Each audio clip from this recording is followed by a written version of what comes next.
going on, guys? Thank you so very much for joining me right here on Off the Script.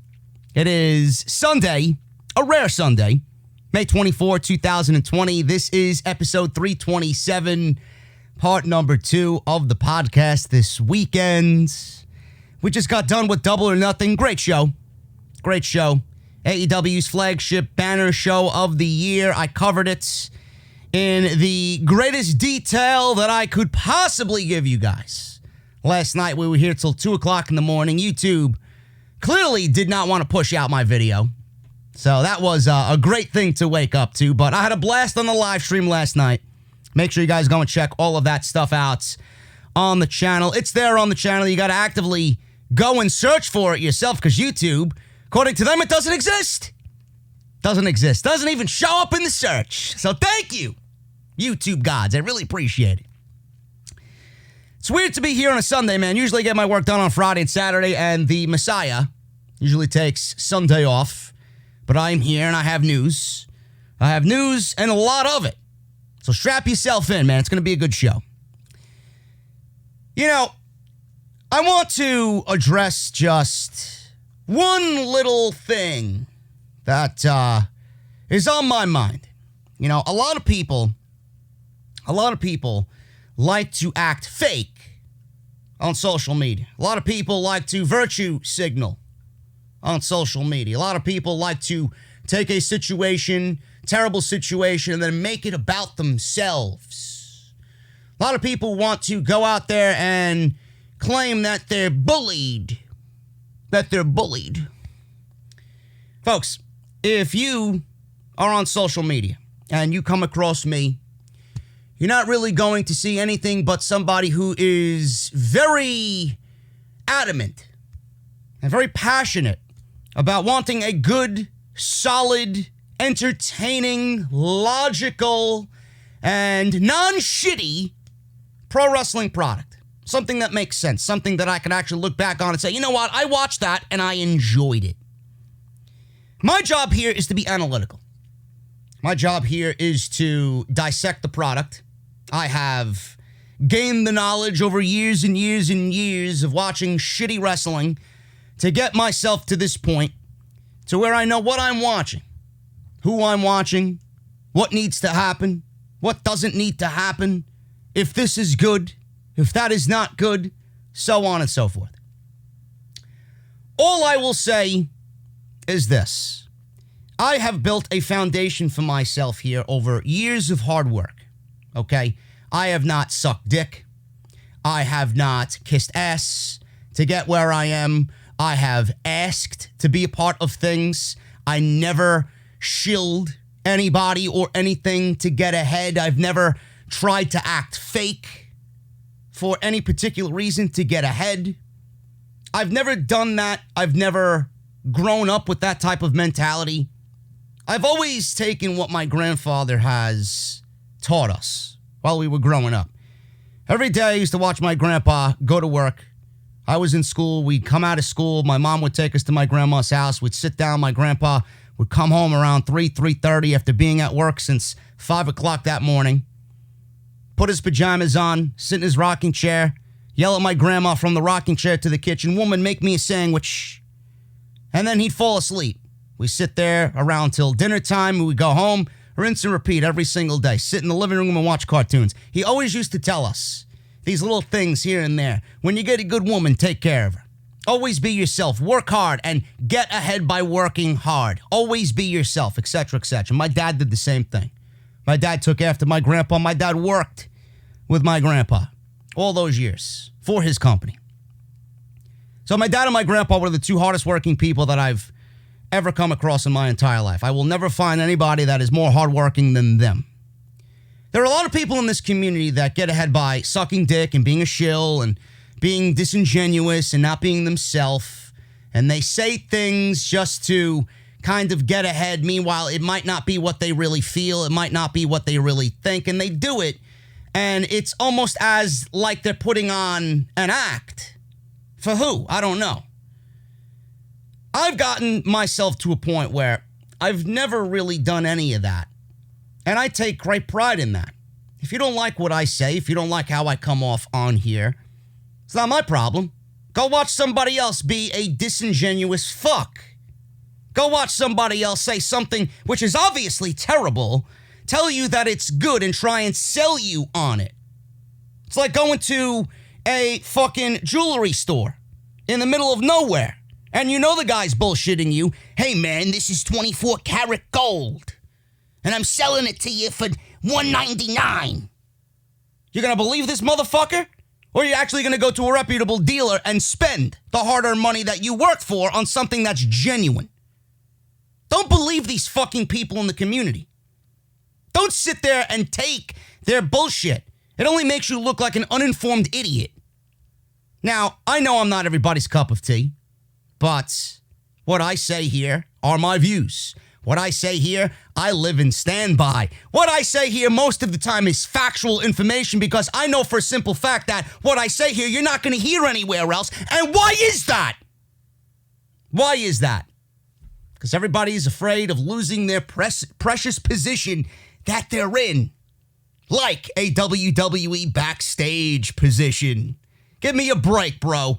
Go and cry to Booker T and Renee Young and have their fucking shoulders sopping wet with your fucking tears.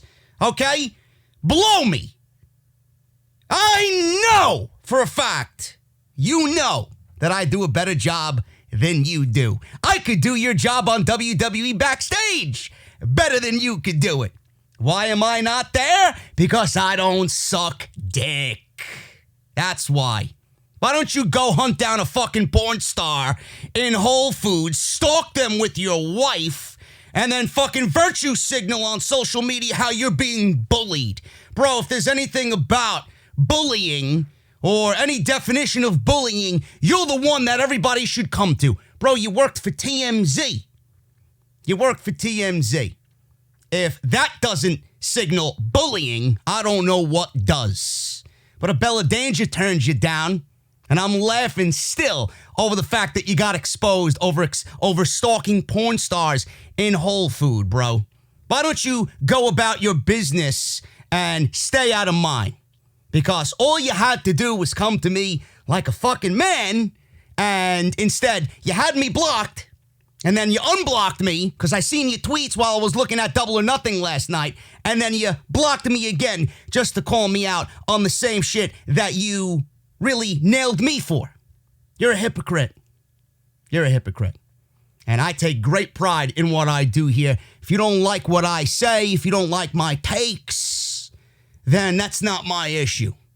But in your sick and twisted world where you think my take on your take is bullying, bro, you simply have no idea what bullying is. I never even realized that we're living in a day and age now where opinions and criticism on pro wrestling and a negative take on pro wrestling is now considered bullying.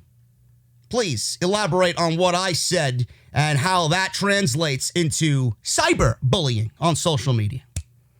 I can't wait to see how many people come to me on Monday Night Raw when I shit all over the fucking terrible show that it is and say, JT, why don't you stop bullying everybody and their opinions? If you don't like my take on pro wrestling, bro, go watch somebody else shill it to you and fake it till they make it. You're never going to get that here on Off the Script. And that's all I'll say on that. Ridiculous. This is Off the Script, man, episode 327. Part number 2, Sunday, May 24th, 2020. We got news on Seth Rollins today. Seth Rollins, I got to get Salrex to make me another Seth Rollins clown-like thumbnail because this guy just doesn't know when to shut his fucking mouth. Seriously, this guy goes and impregnates Becky Lynch, and then he wants to go on whoever's podcast or whatever fucking media outlet and say, quote-unquote, folks, The Undertaker's debut would not get over or would not work in today's modern WWE. Does he know where he works? Does he know what show he's a part of? Does he know that the creative process would absolutely kill the fucking Undertaker's gimmick in 2 weeks? I mean, if anybody on that show, you can look at anybody on that show and look at how The Undertaker's debut, if he was to debut as the Dead Man in 2020 instead of 1991, I mean, you would see where The Undertaker's gimmick would end up. Just look at Angel Garza, look at Austin Theory, look at Andrade, look at Ricochet. There's a bunch of fucking people that you could really model yourself off of there. Seriously. If those guys are any indication about how WWE's creative process works, then by all means, debut The Undertaker in 2020 and let's talk. Give me a break. We'll go over that and how foolish his comments really sounded today on the podcast. I also got news on Sami Zayn. Sami Zayn, apparently, WWE is actually stating that Sami Zayn is now injured. Injured. Now, I know this is not true. You all know this is not true, folks. Sami Zayn is home. Sami Zayn was the IC champion. Sami Zayn was stripped of the IC championship because he didn't want to come to work. Is the Satan himself going to report that Sami Zayn is injured? Or is he going to report the truth? I don't understand why people listen to bullshit like that when you can come here and actually listen to the facts. Sami Zayn is not injured. Sami Zayn is home. Sami Zayn was stripped and Sami Zayn was punished. Sami Zayn was made into an example by WWE management because his name is not fucking Roman Reigns or AJ Styles or Drew McIntyre or Seth Rollins. Give me a break. They're reporting he's injured. What is he injured with? We'll talk about it. Got the ratings for AEW and NXT. Monday Night Raw ratings at the second lowest in the history of the show. Can't wait to laugh at that. Maybe I'll pull up Bray Wyatt's laugh again. He's not even on Raw. Vince McMahon backing off Shayna Baszler again. What makes you say that, JD? Did you see the triple threat match that they're booking on Raw tomorrow night? Oh, man. Can't wait for people to fucking openly praise the creative process on Raw. WWE's breaking up the IIconics. My eyesight goes blind every time I see the fucking IIconics. Get rid of them. Breaking them up. Who gives a shit? Which means, actually I don't want them to break up. Now you're probably asking yourself, JD, why don't you want them to break up? I'll give you the reason why I don't want them to break up, man. 2 is not better than 1. We'll talk about that. Asuka turning babyface. Ruby Riott apparently is unhappy. Not difficult to figure out why she's unhappy in WWE. Jinder Mahal, big push coming. Get the bleach ready. Drew McIntyre was supposed to wrestle The Undertaker at WrestleMania 26, apparently, and not Shawn Michaels. But we have news on that and why I think The Undertaker and everything that's leading up to his Last Ride documentary and all of that we're seeing with The Undertaker, why it actually could end up leading to a match with Drew McIntyre next year at WrestleMania. If WWE is smart, we'll talk about that. Bobby Lashley talks about Drew McIntyre and facing him and what it means to him. Seth Rollins, and not only his Undertaker comments, but I got news on Seth Rollins and why he does not respect Jim Cornette for the comments he made on Becky Lynch being pregnant. So we'll go over all of that right here on the podcast, man. Double or Nothing. If you missed my review, it is live on the channel right now. You might not know it because YouTube fucked up the live stream. So go and check all of that out. It is live. We were live until 2 a.m. in the morning on early Sunday morning, legitimately this morning. We went over everything detailed, analytical, and like nobody else could. We were the #1 stream in all of the internet wrestling community for Double or Nothing coverage. So I hope you guys enjoyed it. It is live on the channel right now. So if you missed anything that happened there, go and check it out. I know a lot of people don't like AEW, and a lot of people look at AEW as like a cosplay pro wrestling company, and some people either love it, they hate it, whatever the case may be. If you hated AEW going into Double or Nothing, I guarantee you went out of your way to watch some of what they did with the Stadium Stampede match, and it was nothing but a win-win situation for AEW. I said last night they took something that was such an overwhelming negative in pro wrestling, and they made it into a positive. There was one thing in this pandemic that we all dealt with in the world of professional wrestling. It was that thing that happened last night, that unbelievable, just fun and entertaining aspect that we all love about pro wrestling. It was very prevalent in that Stadium Stampede match. That was the one overwhelming positive that came out of everything in pro wrestling during this pandemic phase. And you got to give them credit. They nailed it out of the park. Everybody involved with that did a phenomenal job. It was supposed to be the Elite versus the Inner Circle in blood and guts, and they made it work. They put their heads together. What could we do? They used their resources. They used what was around them and said, you know what? Let's come up with something special. Let's come up with something memorable. And what they did last night is going to really enhance Double or Nothing, because not only last year with Moxley's debut, they had the Stadium Stampede this year. Double or Nothing is quickly becoming AEW's WrestleMania. And if there's anything that happens in AEW, it's going to be at that Double or Nothing show. Loved it last night. It wasn't a perfect show, but they got the memorable portion of it down, and they got the creative side of things down. To me, that's a win-win situation. That's a win-win situation. So if you guys missed my review, go and check it out. Link is down below. Not only for that, but Monday Night Raw. You got NXT. You got AEW Dynamite on the Go Home Show. SmackDown, Off the Script from Friday. Go and check it out, man. Off the Script on Friday, we talked about Drew McIntyre being the new Roman Reigns. Vince McMahon is deeming Drew McIntyre his new Roman Reigns. So go and check that out. Links are down below in the description. Follow me on social media at JD from NY206. That's on Twitter and Instagram. Twitter is a cesspool of garbage. So if you guys don't want to be over there, I completely understand. But if you are, follow me at JD from NY206. If you guys want to support the podcast via the Patreon page, you can always do that. Patreon.com/JD from NY206. If you guys want to hit that subscribe button, I would greatly appreciate it. Please do so. If you're new around here, I would really love it if you did. And if you are watching the video now and you want to help me out, hit that thumbs up, man. It actually helps out the video get into the recommended. It pushes the channel and the video out to the proper sources on YouTube. And I would really love if you did that for me. So let's try for 1,500 thumbs up on the YouTube video today. Enough of me talking, man. Let's get into the news here. Start off with Sami Zayn. WWE is now reporting that Sami Zayn is injured, despite both Roman Reigns and Sami Zayn pulling out of the TV tapings for the foreseeable future due to the CV-19. WWE has rarely mentioned CV-19, but AEW mentioned it last night. And why am I bringing that up? Because, folks, there is a clear difference between WWE and AEW. AEW and the charm around AEW is the fact that they're real. The fact that they don't ignore what's going on in the world today. Tony Schiavone even mentioned it last night in a little cutaway just with the commentary team. The reason why we are here is because we feel like it's very important to bring this entertaining aspect to everybody's lives right now while they're dealing with the CV-19. And they didn't really shy away from why they were in an empty arena and why they were doing what they did. There's a certain charm to AEW, and it's because they're real.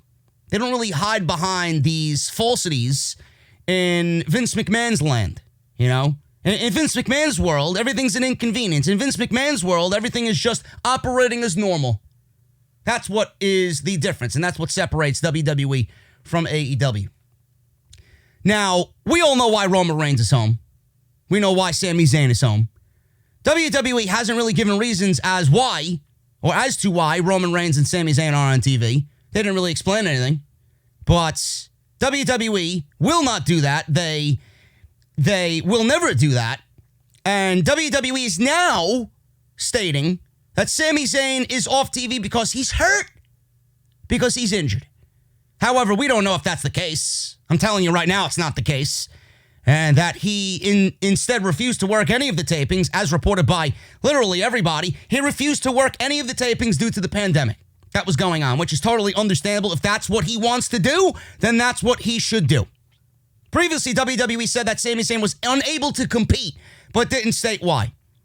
Due to Zayn pulling out of the TV tapings, WWE were forced to strip Sami Zayn of the IC title, with a tournament being set up to crown a new champion.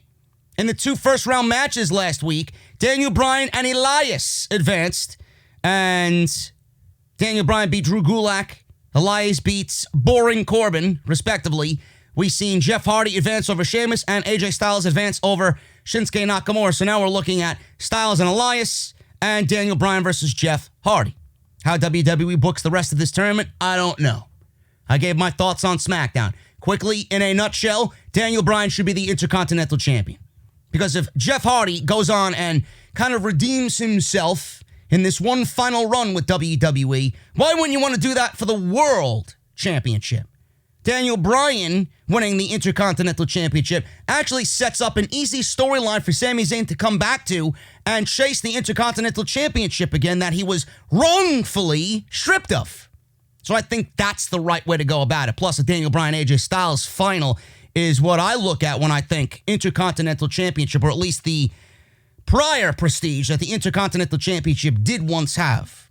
Jeff Hardy winning the IC title does what exactly? Nothing. Absolutely nothing. Jeff Hardy should be going after the World Championship, which is held right now by Braun Strowman, who is inevitably going to lose it to Bray Wyatt, or should lose it to Bray Wyatt at least. And if Bray Wyatt does win the title, which I'm expecting him to from Braun Strowman sometime this summer, who does Bray Wyatt have lined up as a babyface to go up against for that title that's a fresh opponent? Jeff Hardy fits the bill almost perfectly. So I don't know why Jeff Hardy would even be in discussion to win the IC title. He should be in the world title situation, and Daniel Bryan winning that sets up a return for Sami Zayn to get back what he never lost. Now, on this week's show, like I said, Jeff Hardy and Sheamus, they went one-on-one. Styles and Nakamura had a great match as well. And Sami Zayn is now hurt. That's what they said during this tournament on Friday night. It's a lie, folks. Everything about Sami Zayn and what they're reporting to you on TV, because most of the shit that you see on TV and most of the shit you hear in mainstream media is all a lie. Sami Zayn is not hurt. Sami Zayn was punished. Sami Zayn was stripped for not coming to work. And Sami Zayn being stripped and punished was used as an example to the rest of the roster. If you don't want to show up, this is how easy you could lose your spot on TV and lose whatever position you have in the company. You'll be depushed. So that's that.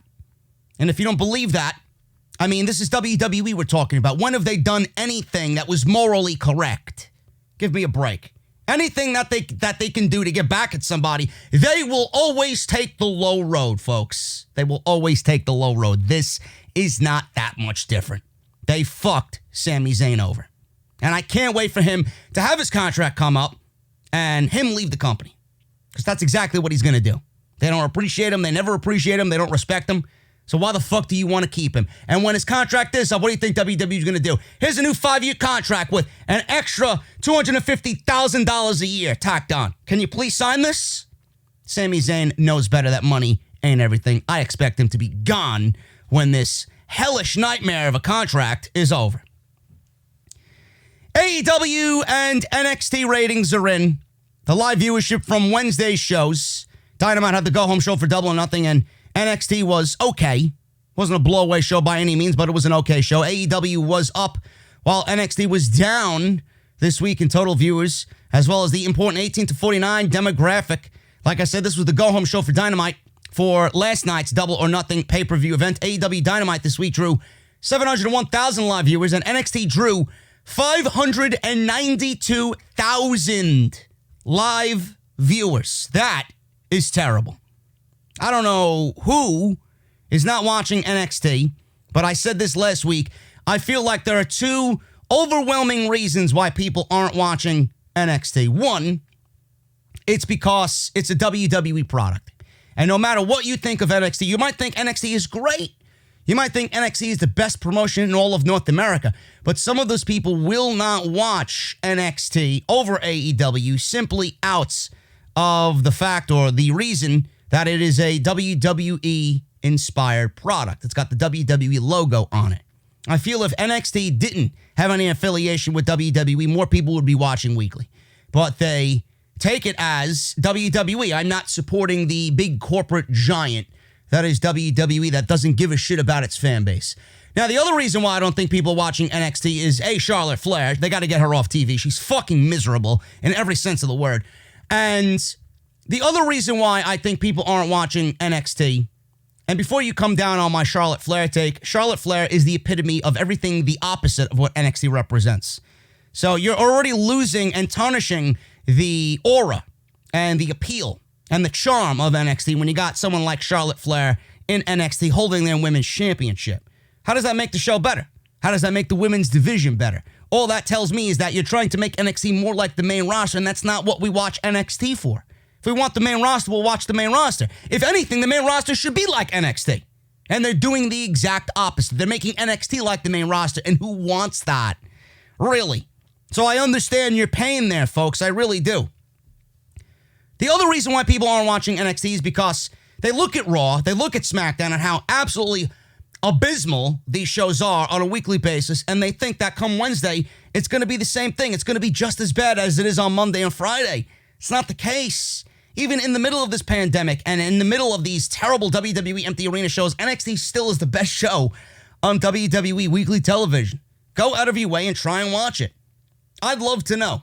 Someone in the comments or several in the comments, let me know why you are not watching NXT. Legitimately, let me know why you're not watching NXT. That is your homework for today's podcast. Now, it should be noted that last week, AEW pulled in its lowest viewership numbers in history. As is the case in most weeks, AEW won the 18 to 49 demographic, that key TNT demographic that they look at as the most important out of everything. NXT ranked 53 amongst the top 150 shows on cable, while AEW was number 7, with NXT not even cracking the top 50 shows on cable. There are no details on the other demos for the show, and that was it. That was it. Nobody gives a shit about the ratings, folks. I merely do it out of habit at this point, but NXT drawing 592,000 live viewers for NXT, it's pretty bad. NXT wasn't that bad of a show, and the fact that they drew 592,000 live viewers, that sucks. That really does suck. How many of you guys actually zoned out knowing that the women main evented that show? I guess Io Shirai and Rhea Ripley aren't getting the job done there. Dexter Lumis had a great match with Roderick Strong. That was the best thing about the show last week. What else is missing from NXT? Johnny Gargano's killing it with Candice LeRae. He's got a big feud coming up with Keith Lee, Finn Balor, and Damian Priest. He got Matt Riddle and Mr. Timothy Thatcher over there doing their thing. Velveteen Dream's going after the World Championship still. They got some good stuff going on over there. I don't think they deserve 592,000 live viewers, but again, I'd love to know why you guys aren't watching the show. Monday Night Raw, speaking of low ratings, they hit the second lowest viewership in the show's history, and rightfully so.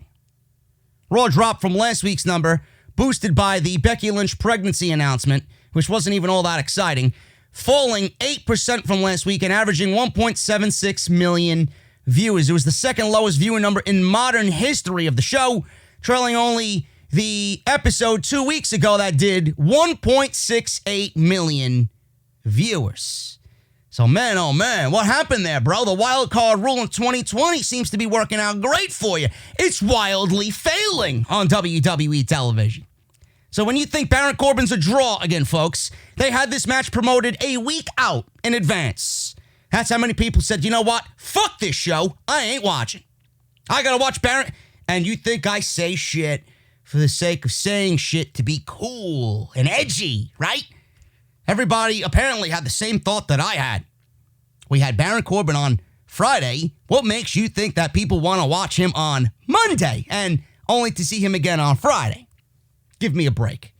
It's the second lowest number in modern history. Raw was third for the night in 18 to 49 at 0.51, trailing episodes of 90 Day Fiancé on TLC that both did 0.52. It was the 23rd overall show of the night, beating everything but the two episodes of 90 Day Fiancé when it comes to non-news programming. Regarding the audience itself, the first to third hour decline of 10%, which is normal levels, and almost all of the drop was in the third hour. Baron Corbin. The show held up well with the men, but not the women.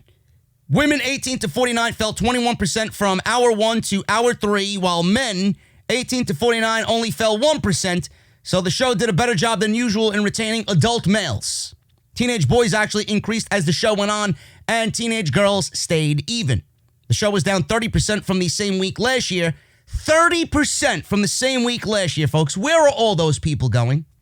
Where did all those people go? And last year had competition from the NBA playoffs. It was down 42% from last year in the 18 to 49 demo. USA, man, I'm sure they're looking at this and they got a big smile on their face. Hour 2 was actually the highest hour of the night for any show on cable in the 18 to 49 demo. The first hour was number 2, and the third hour was number 5. But Raw as a whole fell just below the 2 TLC shows. 90 Day Fiancé, by the way, which I have not watched one episode of, and I don't know who could stand to watch that reality TV show garbage. And here I am, usually saying that reality TV is garbage, and I am a guilty one, and I watch fucking Married at First Sight on Lifetime, so fuck me. The third hour was the second least watched hour in the history of Raw television, beating only 1.62 million mark of Hour 3 2 weeks ago. The hours were as follows: 1.82 for 8 p.m., 1.81 for 9 p.m., and 1.64 for 10 p.m. Wild card rule, bro. There you go. No matter what WWE thinks, nobody gives a shit about the wild card rule. You know what? I honestly forgot. Let me see. I'm going to look up if I could find WWE's fucking website here. I'm going to do it. I'm not even editing this out. Looking out. I gotta see. I gotta reaffirm. I gotta reacquaint myself with what happened on Monday, folks. And then we'll go over why exactly the ratings were the second lowest in modern history for the show. Okay? Drew McIntyre and Baron Corbin. I didn't even watch the match. As soon as Baron Corbin was on TV, the remote control was being picked up and the TV was being turned off. Simple concept when Baron Corbin comes to TV. Randy Orton and Edge. WWE is absolutely mocking their audience by claiming that this match will be the greatest wrestling match ever. Now, why would anybody want to watch something that they're knowingly being mocked of? It's awful television. At this point, I don't even know if it's coming directly from WWE management. I don't know if it's coming from Edge and Randy Orton or a mixture of both parties.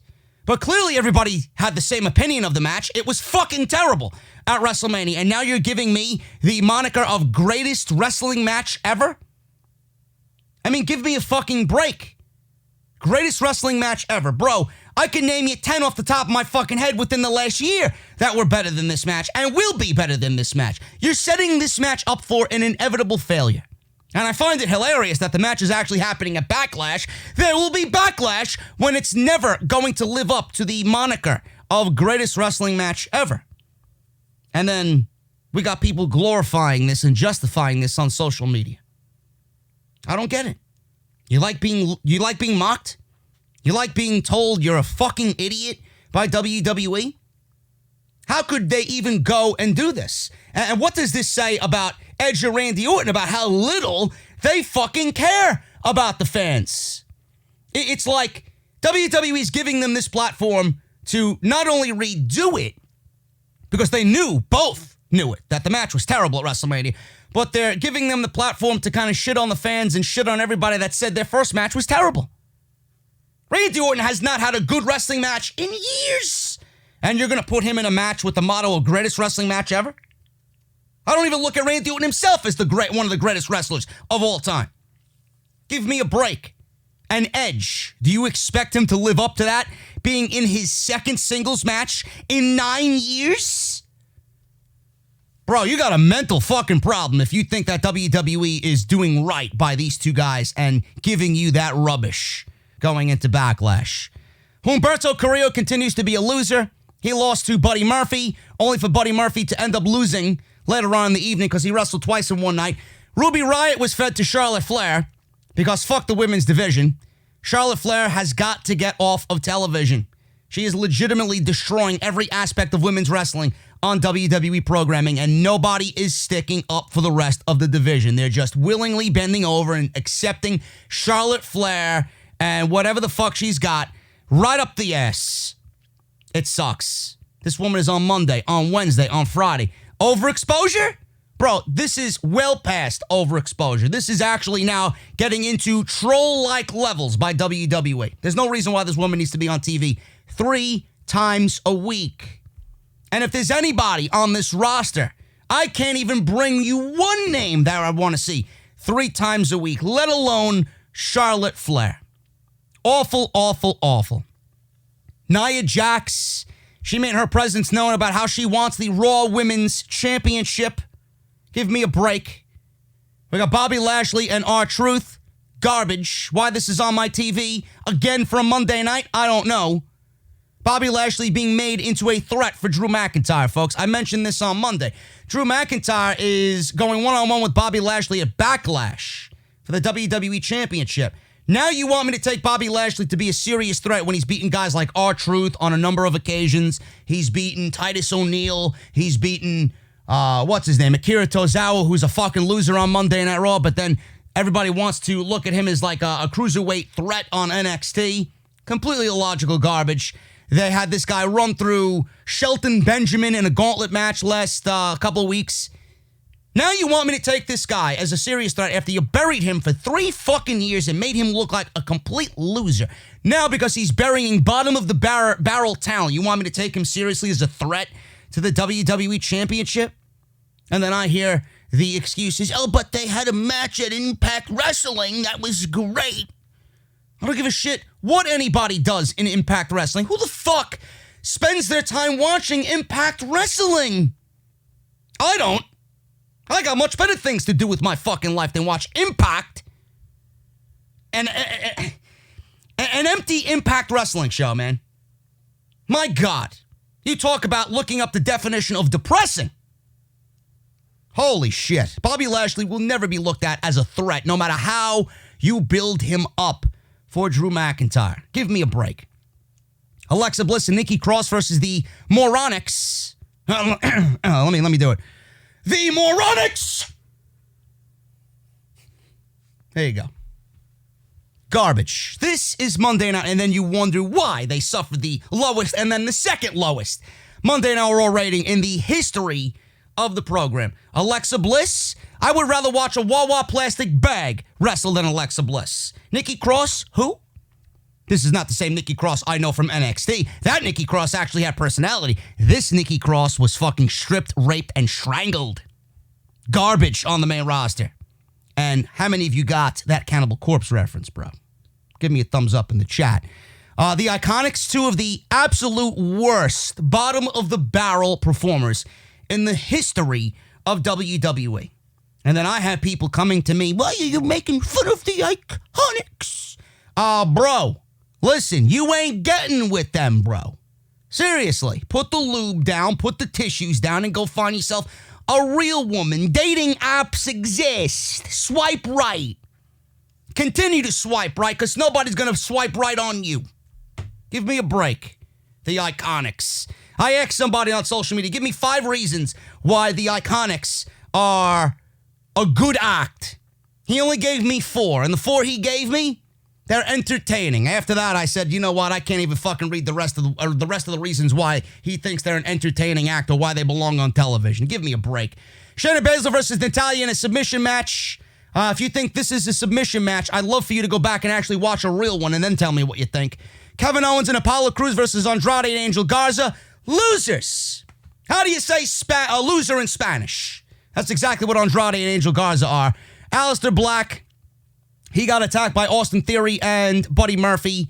Austin Theory was, I guess, a lone wolf. He was all alone because he got kicked out. And now he is in the, I guess, the disciplehood of Seth Rollins. It's ridiculous. Austin Theory needs to be back down in NXT. Viking Raiders defeated the Street Profits in an axe-throwing competition. This is the state of the tag team division, folks. And then Drew McIntyre versus Baron Corbin. I was watching Martha Stewart baking on the Food Network. That's how much interest I had in fucking Drew McIntyre versus Baron Corbin. That's your Monday Night Raw. Now you know why the Monday Night Raw ratings are the second lowest in the history of Monday Night. Awful, awful, awful. Speaking of Shayna Baszler, man, is Vince McMahon banking off on Shayna Baszler again? Despite the fact that Paul Heyman is a big fan of her and would like to give her a monster push, McMahon has nixed plans for her to win 2 big matches this year. As previously noted, she was originally scheduled to win the Women's Money in the Bank and the Women's Royal Rumble this year, neither of which she won. And I was told firsthand that Shayna was supposed to win, but Charlotte didn't want to get eliminated by an NXT talent. And here she is in NXT as the women's champion. Oh man, how the world works. Round and round we go, right? Charlotte doesn't want to be eliminated by NXT, but she has no problem by Or she doesn't want to get eliminated by an NXT talent, but she's got no problem winning their women's championship, right? Give me a break. So it was noted this week in The Observer that Baszler was scheduled to win the Women's Money in the Bank match, but those plans were also changed in favor of Asuka winning the Money in the Bank. Now, it's not clear if the Money in the Bank plans were changed before or after WWE found out about Becky Lynch having to drop her title due to her pregnancy. The Money in the Bank matches were taped around the second week of April, right after WrestleMania, but Lynch had already known by that time about her pregnancy, so WWE would have had time to change plans. Sources were told that Baszler will eventually move into the title picture this year, but McMahon is still not 100% sold on Shayna Baszler being a top heel in WWE. I can tell you immediately that Vince McMahon is not really sold on Shayna Baszler. Now, I am not giving WWE the benefit of the doubt because they haven't really done anything for them to deserve that type of honor. Now, WWE could have easily done Shayna Baszler in this triple threat match with Nia Jax and whomever on Monday night. Look at this triple threat match, folks. We got Charlotte Flair, who is the NXT Women's Champion, who is a Raw superstar appearing on SmackDown, which is ridiculous for me to even go in there and say. We got Charlotte Flair, the NXT Women's Champion, in a number one contender match for the Raw Women's Championship against Natalya Neidhart and Nia Jax. The winner of this match fights Asuka at Backlash for the Raw Women's Championship. Now, why is Charlotte there when her main home should be Wednesday on NXT? She should not be out of the cage.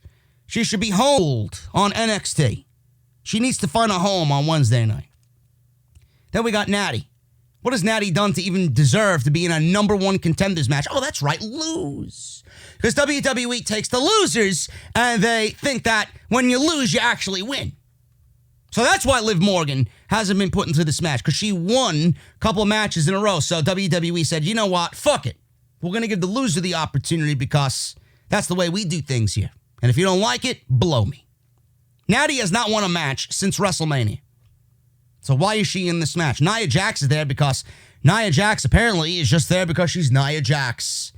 So maybe Titus isn't cooking something in catering that she likes, and that's why she's there. She doesn't want to spend the time in catering when she doesn't see anything that she likes. I don't know. I don't really understand. But Charlotte Flair being in a number one contenders match when she's already a champion is mind-boggling to me. Liv Morgan has won matches. WWE had built up Liv Morgan. They beat Ruby Riott twice in a match with Liv Morgan, only for Liv Morgan to lose to Charlotte Flair. So there goes Liv Morgan's momentum. Ruby Riott should be built up as a threat on this show in this division, and WWE has done nothing but have her lose every single time. She's a jobber to the stars in the women's division. Where is Bianca Belair? Where is Bianca Belair? I know I'm going to rant about this on Monday when I cover Raw on the podcast, but where is Bianca Belair? Oh, that's right, she's on main event. Why is she on main event? Shayna Baszler actually won over Natty twice, but Natty is in this match. Yet there are people that justify this garbage. So why am I being negative? Oh, that's right, man, I'm bullying. I'm bullying people because of my critique on WWE. You're an idiot. If you outwardly support this fucking garbage, you're an idiot. I'm sorry. I really am. So Vince McMahon backing off Shayna Baszler again. How much is it that they're stupid?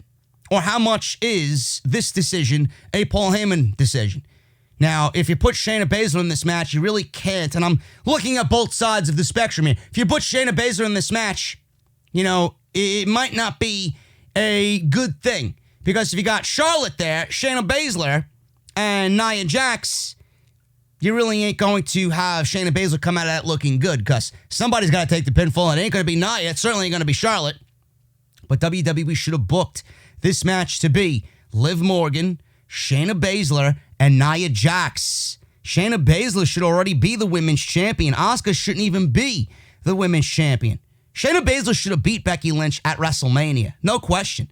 But WWE knew that Becky Lynch was pregnant, because she was pregnant while she wrestled Shayna Baszler at WrestleMania. They knew. So why didn't they do the decision then? Why did they opt to wait and then give it to Asuka? Now you're just intentionally holding Shayna Baszler back from all of the plans that should have inevitably came to her with her call-up. to Monday Night Raw. So now you're waiting even longer. For what? For what? Shayna Baszler was already an established act in NXT. All you had to do was take her from NXT, put her on Monday Night Raw, and have her do the same thing she did to the Monday Night Raw roster that she did to the NXT roster. And boom! I mean, you made a statement with her biting Becky Lynch's neck. So everybody knew she was already a ferocious killer. Why did you wait? Stall, and then not go ahead and go through with the plans? I don't get it. Asuka, I get it. They can't put Shayna in this match because if that's the case, then Shayna would inevitably have to take another loss. But WWE at the same time doesn't want to have Asuka have a title reign that's just, okay, here's the championship, now drop it to Shayna. Maybe they're saving it for SummerSlam.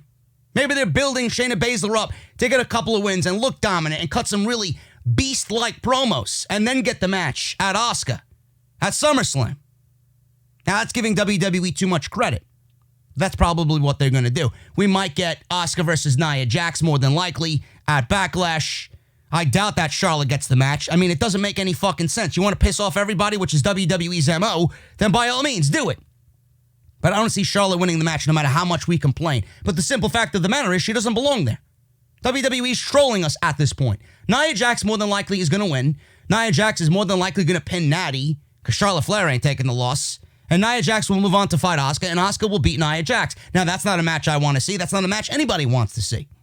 But as long as it gets Nia Jax out of the title picture, then we are good to go. And Nia Jax is out. In comes Shayna Baszler, leading to SummerSlam, and we get Shayna versus Asuka, which should be entertaining. Finally, something entertaining coming out of the Raw Women's Division. Speaking of entertaining, the opposite of entertaining is the IIconics. 2 weeks ago on Monday Night Raw, the IIconics returned to TV for the first time in several months, and they defeated the Women's Tag Team Champions, which right now are nothing more than paperweights, Alexa Bliss and Nikki Cross in a non-title match. On this week's show, they faced the champions for their titles, with the match ending in a DQ after Peyton Royce threw Bliss into the ring steps despite not being the legal member of the team. The referee disqualified them, and they did not win the match. After the match, there were teases that WWE is planning to break up the tag team after Billie Kay slapped Peyton Royce backstage following the match. While they appeared to make up, some have speculated that Kay and Royce's days as a tag team may be numbered. Teases of a breakup continued this week on The Bump, where Billie Kay spoke about slapping her best friend on WWE TV. When asked about the incident, this is what she had to say, because nobody's watching the fucking Bump. And I quote, I'm going to say this and then move on from it. That was our first fight in 15 years of friendship. Our first fight ever, and it just so happens it was televised for the whole world to see. On Monday night, our emotions just got the better of us. Peyton got frustrated during the match, and I got frustrated after the match. I think what we need to do is focus on what happens after all of this. It's us embracing each other. It's us just saying that we love each other and that we're sorry, because at the end of the day, we want to become two-time women's tag team champions, and that is still a goal for us. End quote. Now, if they break up, what does that mean for the overall division? Which right now there is none. So if they break up, then you might as well just, I guess, retire the women's tag team titles, because there legitimately is no other tag team in the women's division that you could even say, hey, this is the next in line for Alexa Bliss and Nikki Cross. Who is there? You got two legitimate tag teams. You got Alexa Bliss and Nikki Cross, and then the IIconics, and that's it. So after that, who is there? If the IIconics break up, what is the point of even having the tag team championships exist? Now, if they break up, actually, this may be worse for all of us, because if they break up, that means we get Billie Kay solo, and we get Peyton Royce solo.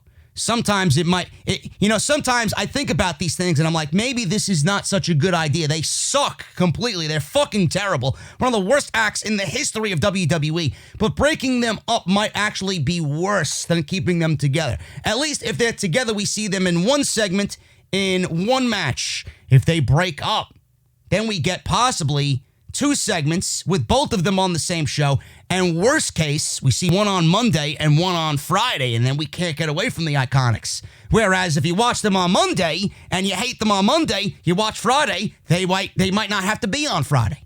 They will not be on Friday. So folks, I'm looking at this in a positive spin, in a positive way, keep the IIconics together. Just keep them off of TV. Because they're not worth a fucking dime on TV. Terrible, terrible, terrible television. And then when people want to know why the ratings are down to the second lowest in modern history for Raw, this is one of the reasons why. Who could absolutely sit there and stomach the fucking garbage coming out of the IIconics? Trash. If you enjoy that type of... if you think this is pro wrestling, if you think this is entertaining... my God, man, you got the lowest fucking standards a human being could possibly ever have. Get them off of TV. I wish I could still make a get off my TV t-shirt mean something. Otherwise, somebody would strike it down and they would say I'm using the likeness of a WWE character on a t-shirt to make money. Who gives a shit? People do it. I might actually go ahead and do it. Seriously. I'll just do me. You could just do a caricature of me doing the IIconics and put it on a t-shirt. The IIconics off the script. People will know what I'm talking about if you walk into a fucking wrestling convention. Asuka. Asuka suddenly turned face on Raw. Why? Many people have taken this to be an Asuka face turn. The fact that Becky Lynch handed her the Raw Women's Championship, a lot of people said, you know what? Now Asuka's a babyface. And that is the case. It's been since reported that this was fact.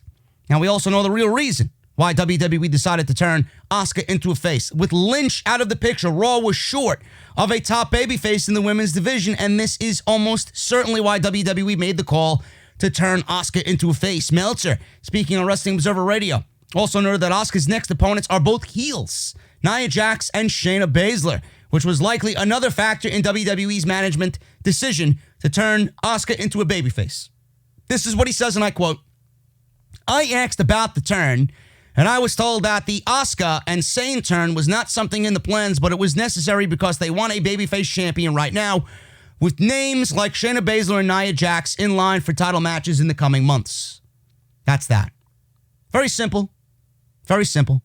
It was reported last week that the original plans for the Raw Women's Division post-WrestleMania would have seen Shayna Baszler winning the Money in the Bank instead of Asuka, and then cashing in on Becky Lynch and beating Becky Lynch in a revenge of WrestleMania's loss. So that was that.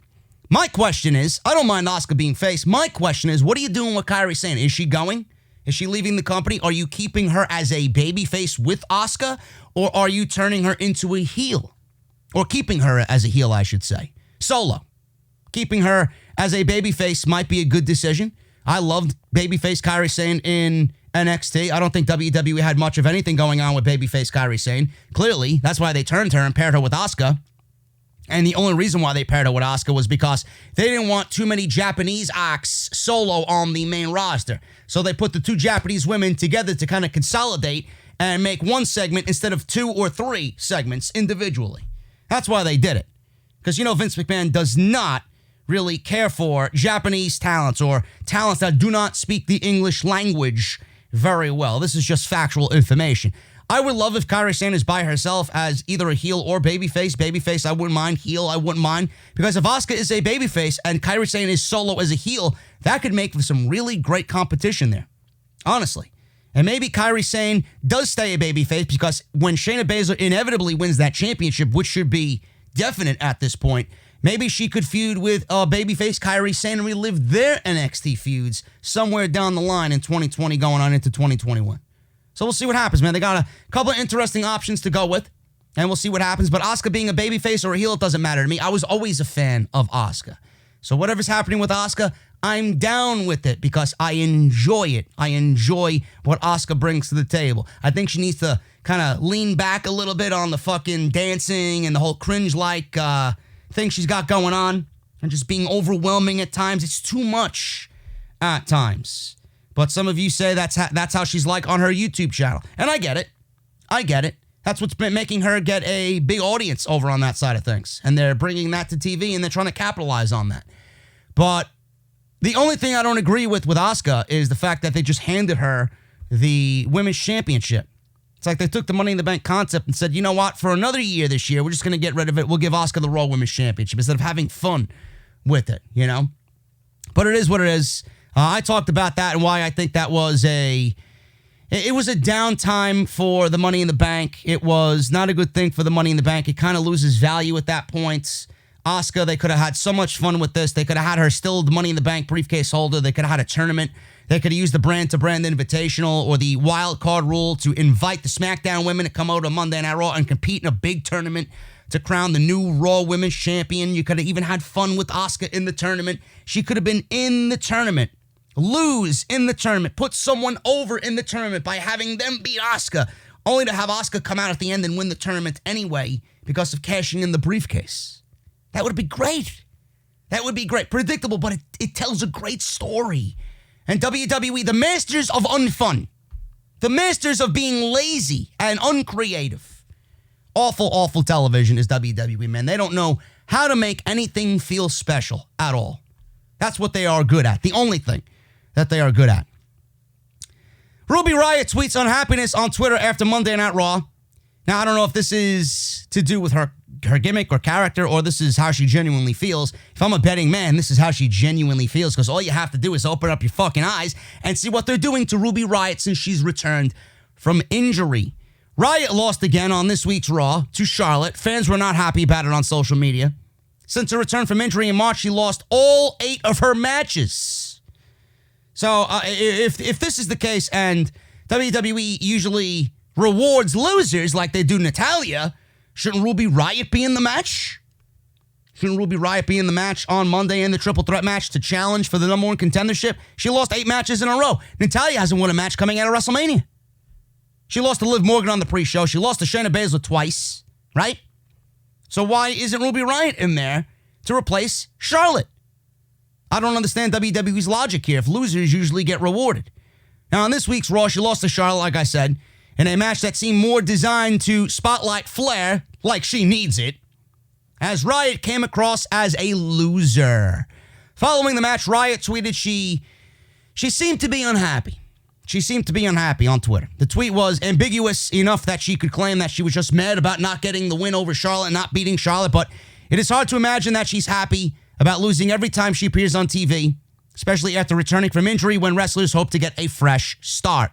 Riott has lost matches to Liv Morgan on 3 separate occasions. Asuka in a Money in the Bank qualifying match. Kairi Sane on main event, which I don't watch. I'm just reading from the report here. Bianca Belair on main event, which is a crime in itself that Bianca Belair is on main event. We should be seeing Bianca Belair and Ruby Riott on Raw. And she tapped out to Shayna Baszler in the Women's Elimination Chamber match. Man, Ruby Riott, when's her contract up? Can we get her back in a winning way, please? Holy shit, man. This is why I say women's wrestling on the main roster is fucking so one-sided. It is absolutely disgusting. It is terrible. Women's wrestling on the main roster is fucking some of the worst shit in recent memory on WWE television. I can't get behind it. I can't get behind it. Every single week, it's Charlotte, Bayley. I love Sasha, right? But it's always about the horsewomen. It's never about anybody else. They tease you with Liv Morgan, and then she gets buried. They built her up to win, then they bury her and feed her to Charlotte. Ruby Riott, buried.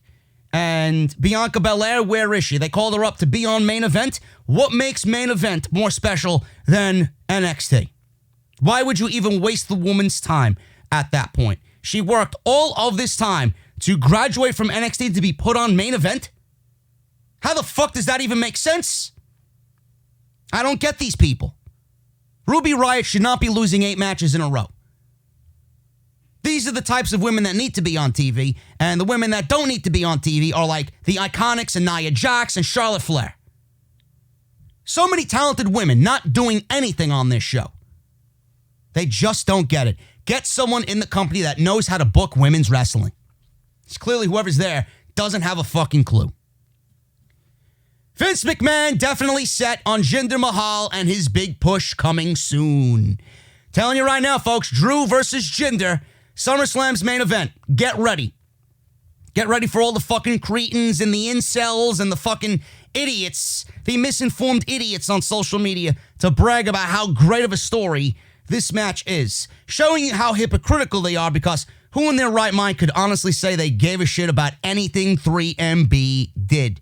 This is only going to mirror what Bray Wyatt and Braun Strowman did as far as their storyline. Did anybody legitimately care about Braun Strowman and the Wyatt family? The Wyatt family peaked before Braun Strowman even joined. Nobody gave a shit about the Wyatt family when Braun Strowman was added to its ranks. They were already dead and buried.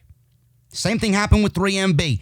There were a bunch of rejects that WWE didn't know what to do with, and they paired them together to simply embarrass them. If you're going to try and spin that to me as good storytelling because of where they came from, give me a fucking break. Drew McIntyre has everything he needs to be a top guy in the WWE. How anybody looks at Jinder Mahal in that same way, I don't know what the fuck you're looking at. When I look at Jinder Mahal, all I look at is a fucking loser. Someone who should legitimately still be in 3MB, but the only difference is he's injected himself with some fucking T-virus, and he's made himself look like fucking Nemesis. Give me a break. The guy sucks. Everything about his act sucks. I do not support anything Jinder Mahal. Jinder Mahal was absolutely the lowest of the low when it comes to WWE champions. The lowest of the low. This guy and WWE's push behind him single-handedly almost crippled SmackDown to a point that it would never recover. Never. They came out of that 2016 SmackDown phase where they were putting on shows better than anybody. They were putting on NXT-level shows in 2016, in the second half of 2016. And what did they do? They buried all of that and ruined all of that to give the title to Jinder Mahal for political reasons. And these are the people you support? This is the guy you want to get behind? What about Jinder Mahal's reign made it memorable? They fucked up everything when it came to Jinder Mahal. They had this guy beat Nakamura twice when Nakamura just got called up from NXT. Yet you actively sit there and support this fucking garbage. Fucking idiots. Yes, please bend over and take WWE's needle right up the ass. Jinder Mahal is obviously being pushed by Vince. When Mahal was given a main event push in 2017, the word on the reasoning behind the sudden push was that they wanted to expand in India. In March 2020, WWE and Sony Pictures India announced a 5-year extension. As part of the deal, SPN will get rights to Monday Night Raw, Friday Night SmackDown, and NXT. The deal also included all pay-per-view events and rights to WWE Network content, which will be available on Sony Live, the OTT platform for SPN. Now, the reason behind his recent push, what is it? This is the reason behind his recent push. Previously, when he won the WWE title, Mahal was still a heel in the United States, but a babyface when he wrestled in India. This time, he will be portrayed as a babyface to their entire fan base. Also, as a part of the deal, WWE will return to India at some point when travel restrictions are lifted, and the idea is to have Mahal headline those shows. So, folks, this is not good at all. This is not good at all. The TV deal in India is very important to the company, and the belief is that the announcement of the new deal is what led to a stock increase in March. So if you're a fan of Jinder Mahal, then you can expect to see him more in a prominent role on WWE TV in the coming months. Mahal returned to action on April 27th on Raw after being sidelined with a knee injury. He was previously on SmackDown, but was moved to Raw as part of the draft. This is the end of days for Monday Night Raw. Seriously. They're going to do what they did to SmackDown on Raw. And how much worse Raw can get, I don't know, man. But they're certainly going to fucking try with Jinder Mahal. Now, I said this on Friday. I laid it out. I laid it out for everybody. How do you make Jinder Mahal, or actually, not make Jinder, I don't want anything to be made from Jinder Mahal. How do you make Drew McIntyre and his title reign actually mean something? You have him win. You have him win from WrestleMania to WrestleMania. Seriously, that's what you do. You have Drew McIntyre slay every single competition, every single opponent that is thrown his way up until next year's WrestleMania, where he would lose to an Adam Cole or lose to somebody that you want to push into that spotlight. Seriously, that's what you do. I don't give a shit who it is, but you need to make Drew McIntyre's reign mean something so that when the time comes to take the title off of him, it's got to be a big heel, somebody that deserves it, and somebody that is going to bring the best out of Drew McIntyre, and someone who could be looked at as the face of the company. Adam Cole has all of that. Why wouldn't it be a guy like Adam Cole?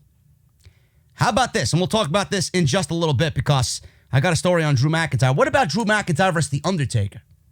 What about Drew McIntyre versus The Undertaker in The Undertaker's final match at WrestleMania next year? Drew McIntyre versus The Undertaker for the WWE Championship. That could be something. That could really be a fun little ride, and it could legitimately be The Undertaker's last ride. Now, what I said in Friday's show for WWE not to do is to have him go through guys like Seth Rollins and Big Show and Brock Lesnar and Bobby Lashley to ultimately lose the championship to a guy like Jinder Mahal at SummerSlam or after SummerSlam, only to win it back from Jinder Mahal and then go on to WrestleMania and lose the championship to whomever. Or after WrestleMania and lose the championship to whomever. I would rather take one title reign for Drew McIntyre than 2 or 3 title reigns in that calendar year. How is that going to build any momentum for Drew McIntyre? You're actually stifling his momentum. You're actually doing bad to Drew McIntyre and his reign if you have him win the title, lose it, win the title, lose it. Nobody wants to see Jinder Mahal as the WWE champion. There's no story there. It's not going to generate ratings. It's not going to generate any interest on Monday Night Raw. How could you take Jinder, just like Bobby Lashley? How can you take Jinder Mahal seriously when the guy was chasing R-Truth around in fucking luggage crates, trying to pin this guy on a flight to Saudi Arabia while he was sleeping in a fucking recliner 30,000 feet in the air? This is what you want your WWE champion to be remembered as? You want me to take Jinder Mahal to be serious, but then you don't want me to remember that this guy was chasing around the 24/7 title like a fucking moron. You fucking kidding me? This is what WWE does. They think you're a brain-dead zombie. I am not. I remember. I look at Jinder, I see 24/7. I look at Jinder, I see failure. I look at Jinder, I see someone that should not be a WWE champion ever again. Awful, awful, awful. But Vince McMahon is set on pushing him. Why? Look at him. The only reason why he's being pushed is because he looks like fucking Nemesis from Resident Evil. Give me a fucking break. How many versions of Nemesis we're going to get from Jinder Mahal this year? This is a mistake waiting to happen. It really is. Drew McIntyre needs to hold that title for the rest of the year, going into next year's WrestleMania, to make it mean something. And it's going to mean something. Well, you're probably asking, JD, Brock Lesnar did the same thing. Brock Lesnar was off TV for 4 months at a time. That didn't make the title special. That made everybody annoyed. That actually ruined the title because WWE did nothing in his absence. They had every opportunity to make the U.S. title and the Intercontinental title mean something. They didn't do it. Those titles should have been main eventing all of their shows. And they weren't. Lesnar actually hurt the WWE Championship. Now, according to the idiots on social media, him holding the title and then coming back when it was important only made the title more valuable. I disagree. WWE has the power of a pen. They can book when and where the WWE champion is and how many times he's on TV. Drew could do the same thing. You don't need Drew McIntyre to appear on every show. Look at the roster you got on Monday night. You don't need Drew McIntyre to show up on every Monday night. Give us a little bit of wait. Have a waiting game. You don't need to have him every single week, every 2 weeks, right? Have him show up 1 week, have him take off the next week, have him take off 2 weeks. He doesn't need to be there. Set the groundwork for a storyline. You know, you could do some things without him being there. It's not that difficult. WWE just doesn't know how to book. They have this mentality of all hands on deck, and then, believe it or not, that is actually hurting them. They're overexposing at that point. They're not really being creative at that point. They're using people and forcing people to be used just out of the sake of using them. WWE needs to make Drew McIntyre's push and his reign special. And what worries me here is if WWE is at some point going to return to India where the travel restrictions, when they're lifted, the idea is to have Mahal headline those shows. Is he going to headline those shows? When is he going to headline? When is WWE going back to India? This summer? No. They're not going to be over in India headlining shows in India with what's going on. So what does that mean? What does that mean? If they are over there, does that mean he's challenging Drew McIntyre all those shows in the main event for the WWE Championship? Or when they do have a time to go return there, will he be the WWE Champion by the time that happens? And he'll be headlining those shows as WWE Champion. Because what's more money to them in India? Mahal headlining or Mahal headlining as WWE Champion? It's not a good situation here, folks. This is a terrible situation, and I don't think WWE is going to do the right thing when it comes to Drew McIntyre. And looking at Drew McIntyre, it should be simple. His reign and his title reign and everything regarding who he's going up against and how long he holds the title, who he should lose the title to, should all be academic. It should all be simple. It's not that difficult, man. You got a once-in-a-lifetime guy in Drew McIntyre to come around. This should be when WWE is at their best. But more times than not, when they got someone like Drew McIntyre, it's more of a situation where they can't wait to fuck it up instead of actually have fun with it and make it memorable. That's what WWE does, folks. And I'm sorry to say that. Man, I find myself playing with my beard more times than I can count. And I know it's getting long, but I'm letting it go, man. I'm telling you. I'm letting it grow out, just like the Triple H's and the Tommaso Ciampas of WWE. I'm going to look like one of them because it's quarantine. It's stay at home, right? I got to fit the mold of everybody staying at home and not going to work. But man, if you guys are actually worried about how to upkeep your shaving needs, I know times are rough right now, but Harry's is still there to help you look your best while saving you a little bit of cash along the way. Business on top, and I know I got my PJs on the bottom. Harry's has your grooming needs covered with high-quality blades as low as $2 each, delivered straight to your doorstep. Now, again, I love Harry's. They've been with me for several years. I love the smooth glide of the blade. I love the fact that I've never cut myself. I love how their shave gel smells. With aloe, it smells fantastic, man. So Harry's gets the job done every single time. You guys can actually get a trial set by Harry's delivered to your doorstep by using harrys.com/script. Harry's has returned to the essential. Quality durable blades at a fair price, just $2 per blade. They've cut out the middleman, manufacturing blades in their German blade factory that's been honing precision for over a century, which means you guys get high-quality blades at factory direct prices. Harry's is also super convenient. Blade refills delivered directly to your doorstep on your schedule with or without a subscription. And to help support those who need it most right now, Harry's is donating $1 million worth of shaving supplies to hospitals across the United States. Guys, when you sign up using harrys.com/script, you're going to get a handle with a firm grip, 5-blade razor with a lubricating strip and a trimmer blade, rich lathering shave gel with aloe that smells fantastic, and a travel blade cover to keep your razor dry and easy on the go. It also makes a great presentation when you got guests over, and it just makes a great conversation piece. Oh, you use Harry's too? So do I. I've been there. I've done it. Go to harrys.com/script. Start shaving better today, and I want to thank them for once again, as always, to support here on Off the Script. Keep it up with the Drew McIntyre story, man, and Drew McIntyre in general. There was a story that was reported on Sunday morning that Drew McIntyre was supposed to actually wrestle The Undertaker at WrestleMania 26, 10 years ago. He was actually interviewed by BT Sport, and instead of Shawn Michaels wrestling The Undertaker, it was supposed to be Drew McIntyre wrestling The Undertaker. Now, clearly, I'm glad that Drew McIntyre versus The Undertaker did not happen then, otherwise we wouldn't have been given that amazing storyline of Shawn Michaels and The Undertaker and him chasing down that elusive streak that he knew in his heart he could end. And he should be the one to end it. I still think to this day Shawn Michaels should have been the one to end it at WrestleMania 25 after that match. I mean, if there was one match that should have given way to the streak ending, it would have been that one. I don't think anybody really would have complained about that. But we didn't get there. Undertaker beat Shawn Michaels in the greatest WrestleMania match of all time, probably my favorite match of all time. And then we got Shawn Michaels going crazy and obsessive over the fact that I lost, I'm going to do it again, and I'm going to show you I could do it, and I'm going to put my career on the line. It was the dark versus the light. It was the obsession of Shawn Michaels trying to beat The Undertaker, one of the greatest stories that WWE has ever told going into WrestleMania.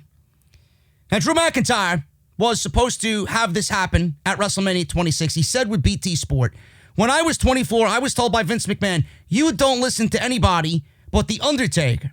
But he's going to be your mentor, and whenever you've got a question, you go straight to him. And the inevitable goal was to have a big match between him and I. Unfortunately, I wasn't ready at the time. Things worked out the way that they worked out, and I believe it led to, instead of myself and Undertaker, Shawn Michaels and Undertaker, the retirement match. It obviously was a phenomenal match, and I could not have delivered on that level at that time.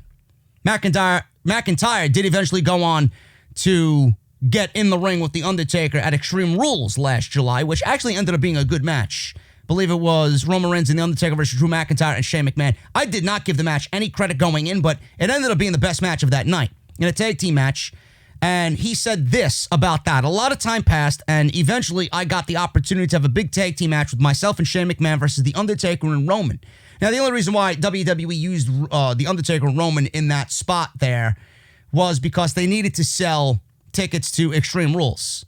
And they didn't want another situation where they would have a really empty arena for what they had in June. I forgot the name of the pay-per-view in June. It was not sold out by any means whatsoever. I believe it was in it might have been in California or Portland. I don't remember the name of the pay-per-view at this point in time. There was 5,000-6,000 people there, but it ended up being one of the more livelier crowds all year in WWE. But they didn't want to have another situation like that where they went into a major market in Philadelphia, I believe Extreme Rules was, or Pittsburgh, one of those cities, and they didn't want it to be not a sellout. They wanted it to sell out. So they pushed The Undertaker. They shilled The Undertaker to get him on the card. You know, maybe he's on the card teaming with Roman here and doing this thing. People might be more excited to come to the show. So we all know why they did it. Also, you know, that was the time where The Undertaker and Goldberg had that match in Saudi Arabia, and it could have been looked at, not only for the reasons I just gave you, but could have been looked at as a way for The Undertaker to kind of redeem himself from that terrible match with Goldberg in Saudi Arabia. He wanted to kind of have a good match to kind of hang his hat on, because that was deflating for him. And we haven't gotten to that point in the documentary yet, but you know that had to fucking kill him on the inside. And what we've seen from the documentary so far on WWE Network, The Undertaker's a perfectionist. He wants to deliver how he knows he can deliver. And he didn't. And he wanted another opportunity to do that. So a mixture of things led to that tag team match with Drew McIntyre and Shane McMahon. Drew says, our goal was to make sure we give him a match that he deserves and everybody worked their ass off. And if you got someone like Shane McMahon and a Roman Reigns and an Undertaker in there, no matter what is going on, it's going to go well. But it went extra well, and he was moving around great. He was very happy after the fact, and I think I might have dropped in a conversation about there's a certain match I was promised 10 years ago, and I've got on my list of things that I've returned to WWE to do. Obviously, number one was win the championship, which I've done. Wrestling The Undertaker after seeing him at WrestleMania and how good he looked is up there. And I know he's capable of doing it, and I want it to happen before he rides off into the sunset, end quote. Very interesting article here by BT Sport and Drew McIntyre. And it got me thinking, and again, this goes back to what I ranted about and why WWE should not take the WWE title off of Drew McIntyre for Jinder Mahal for any reason. Build him up to a situation, and WWE can go about getting The Undertaker in a title match by not having him win the Royal Rumble, because I hate when they fucking have a Royal Rumble where it's given to somebody that's won a Royal Rumble already. You don't need to go and do that. You don't even need to do that. Have somebody on the opposite brand win the fucking Royal Rumble and challenge Bray Wyatt for the Universal Championship. So whoever the champion is at that point, have them challenge a SmackDown champion. Leave Drew McIntyre on Raw as the WWE champion. You don't have to have the Royal Rumble ruined for The Undertaker's last ride. Have him win the Rumble. Have him challenge at WrestleMania. You don't need to do that. It's the fucking Undertaker. Drew McIntyre wants a match with The Undertaker. Drew McIntyre should challenge The Undertaker in a last match ever for The Undertaker. Simple. Or have The Undertaker go on a retirement tour and have him run through people like Ric Flair did, ultimately getting the title match with Drew McIntyre at WrestleMania and saying that this is my last ride. If I don't win the title, I'm retiring. Make it special. You already humanized The Undertaker anyway, so what difference does it make if he comes out saying that this is my last year actively as an in-ring competitor? I want the WWE Championship. I want one more opportunity to do it. It would be a great story. And if The Undertaker is moving around as well as he is still right now, how much longer do you think he's going to be able to do that? You might as well get him now while he's in decent shape for his age to get that one match out of Drew McIntyre for WrestleMania and have it legitimately mean something. It would mean something to Drew. It would mean something to The Undertaker. And Drew McIntyre would bring The Undertaker to a great match. I think that could work. So if anybody is wondering, who did Drew McIntyre wrestle at WrestleMania? If you're not going to put over somebody else at WrestleMania, a younger talent at WrestleMania, why not do it with The Undertaker? And this Last Ride documentary has to be leading to something. This may be leading to Drew McIntyre and The Undertaker, The Last Ride. If it's The Undertaker, why wouldn't he want to go out on his last ride challenging for the WWE Championship? I think that would make for a great story going into WrestleMania, if there is even a WrestleMania next year.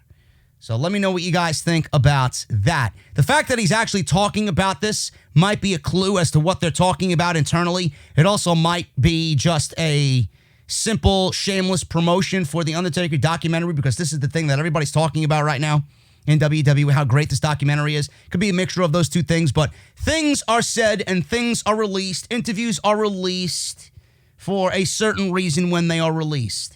If WWE didn't want this out there, then this interview wouldn't have taken place. If WWE did not want this to happen, this question wouldn't have been asked. The fact that this question was asked and The Undertaker was brought up in a WrestleMania 26 match that didn't happen, and Drew McIntyre is mentioning it now that he still wants The Undertaker at WrestleMania, then this is something that they're talking about internally. So we'll see what happens. I think that would be great. And if The Undertaker is going away, which should have happened already, but watching the documentary, we know why it hasn't yet, then having him go into this year's WrestleMania would be a great send-off. Let me know what you guys think about that. Drew McIntyre's in the name of is in the mouth, or his name is in the mouth of everybody, man. Bobby Lashley even thinks wrestling Drew McIntyre is just as exciting as him wrestling Brock Lesnar. You know why it's exciting to Bobby Lashley? I'll tell you why in a second. He actually spoke to Alex McCarthy of TalkSport to discuss the match, as well as his longtime goal of wrestling Brock Lesnar. Lashley thinks there's an interest in seeing him take on Lesnar, while he doesn't know why the match hasn't happened yet. He's still holding out hope that it will take place eventually in WWE. I do believe eventually it will happen before Brock and I are senior citizens. The one thing that people, and I don't want to switch gears here, but Drew McIntyre is a Brock Lesnar. I don't think that's the case, but by all means, if Bobby Lashley wants to say that, then say it. It's your opinion. But I don't think so. Not yet, anyway. He definitely is. I think that a matchup with Drew is just as exciting as Brock, to me, if done right. Lashley stated that while he's focused on dethroning McIntyre, which will never happen, he still wants the Lesnar match and is not erasing it from his mind. He says, and I quote, "I think both of these matches are great matches. I think eventually the dots will be connected, and I think right now, with the right people in the right places, I think a lot of really big things could be happening." So Bobby Lashley thinks wrestling Drew McIntyre is just as exciting as Brock Lesnar, because wrestling Brock Lesnar without a championship on the line is a big deal. Of course, that is the culmination of what you want as far as a career in WWE. That's what you worked all your life for. That's why you even came back to the WWE. That is your crowning achievement, a match with Brock Lesnar. Now, Brock Lesnar doesn't need to be a WWE champion or a champion to have that match mean something to you. It's Brock Lesnar just based on name value alone. But wrestling Drew McIntyre and foolishly saying that McIntyre is just as big or it's just as important as a Brock Lesnar, I mean, it's kind of foolish to say. Of course, Bobby Lashley is going to say that about Drew McIntyre, because Bobby Lashley was in a fucking wedding with Rusev popping out of a wedding cake, where Lana was leaking makeup all over her face, where Liv Morgan came down to the ring and had lesbian affairs with Lana, which ruined the wedding. Of course it's going to be important to you, or it's just going to be as important as wrestling Brock Lesnar, because what were you doing in the 3.5 years in WWE since you've returned? Nothing. Anything is going to be like wrestling a Brock Lesnar when you're in this situation. Look at where you were for 3 years. Kind of silly. He's kind of admitting that his career was fucking terrible with this interview. Or his return, I should say, in the WWE has been terrible. Anything you put next to what you did is going to look like Brock Lesnar. You fucking serious? What a dummy.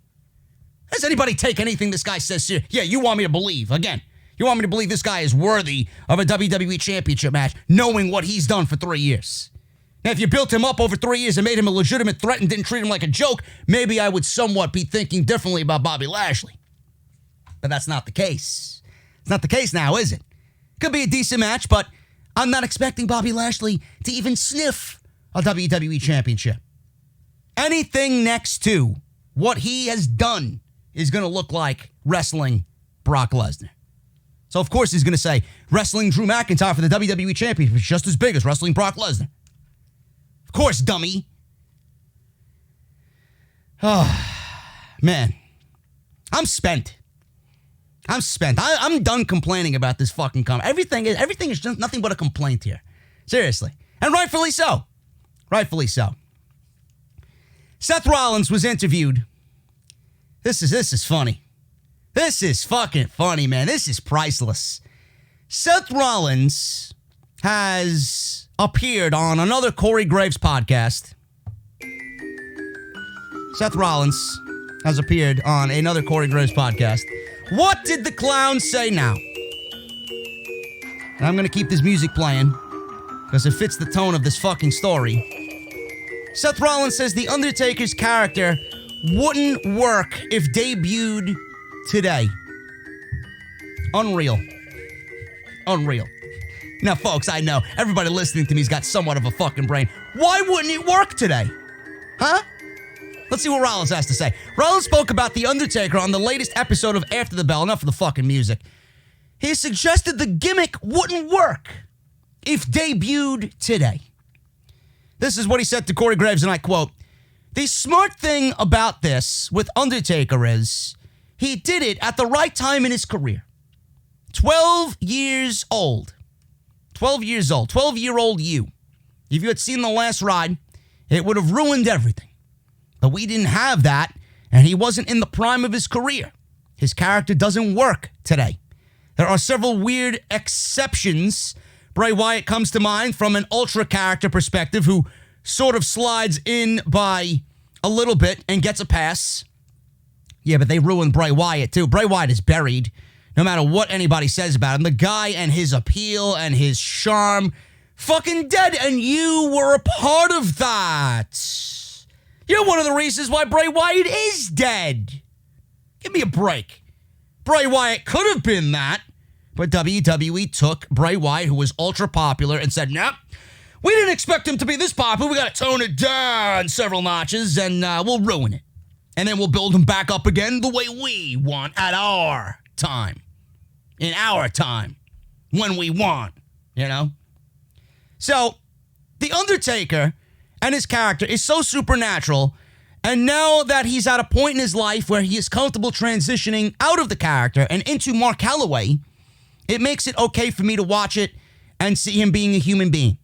In the long run, I think it will help him transition into being himself and retirement and whatever the next phase of The Undertaker looks like. Rollins added, he did it cleverly. It wasn't one day he's the dead man, the next day here's the last ride. He used the story of AJ Styles to lead him into this place where he's at, and he can be The Undertaker on social media too. End quote. The Undertaker's character wouldn't work today if debuted. Now, I get what he's trying to say. He's using the fact of The Undertaker's mythical character being built up over all these years, and you got to a point where, you know, you're in WWE today, and it's not going to be the same as it was then. WWE opened this door for The Undertaker's character to be shed and show the humanization of Mark Calloway. I get it. Everybody that is in the same camp as I, remembering the glory days of The Undertaker, I think we're all at a point in our lives where we are okay with him shedding his skin a little bit and showing the human side of him and showing his family and his wife and his kids and how he feels as a human being, as an entertainer, to entertain us for 30 years. I get it. But a lot of people are going to be confused by this.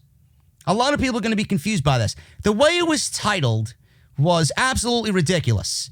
Now, I honestly think if you debuted The Undertaker today, if you debuted a Mark Calloway today with The Undertaker character, would it work today? That's what I would want to ask Seth Rollins. That's what I want him to answer. Now, that's what I initially thought this was about. The Undertaker thinking that The Undertaker, or Seth Rollins thinking that The Undertaker debuting today in today's modern WWE wouldn't work. It wouldn't, absolutely. It would absolutely would not work in any sense of the word, because WWE, they've taken everybody that has been special on WWE TV in the modern era and has killed them. I mean, look at Bray Wyatt. Look at Ricochet.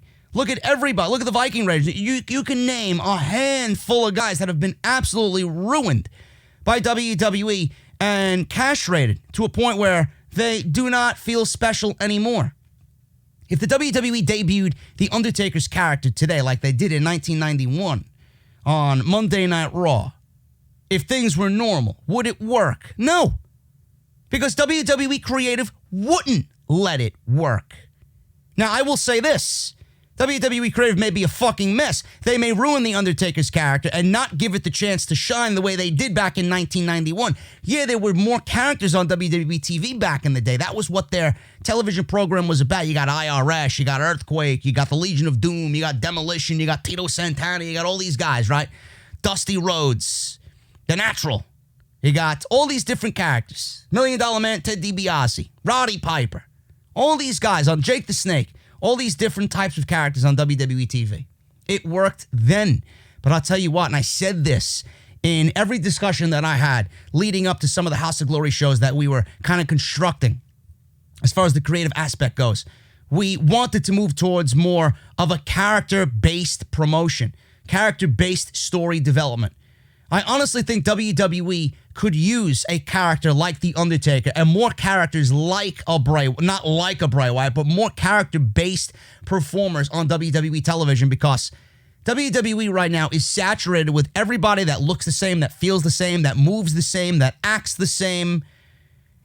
Nobody is different. WWE characters are all cut from the same cloth because WWE has dipped their hand into the independent cookie jar and have pulled out all of the top talent from the independent scene, tried to make them into whatever WWE thinks they are. Some of them remain the same. Some of them actually broke through and became something big in WWE, but the most of them, the majority of them, have not really done anything. WWE has everybody on that roster almost doing the same exact thing. Aleister Black was special in NXT. He does not feel the same on Monday Night Raw. Not at all. And what happens with everybody else on NXT TV that gets called up to Monday night or Friday night? They don't feel special anymore. This is why I am scared about the Undisputed Era. This is why I'm scared about a Velveteen Dream or a Matt Riddle or a guy like Dexter Lumis who's doing great things on WWE TV. They don't really embrace the character anymore. Damian Priest is a character. A guy like Dexter Lumis is a character. A guy like the Velveteen Dream is a character.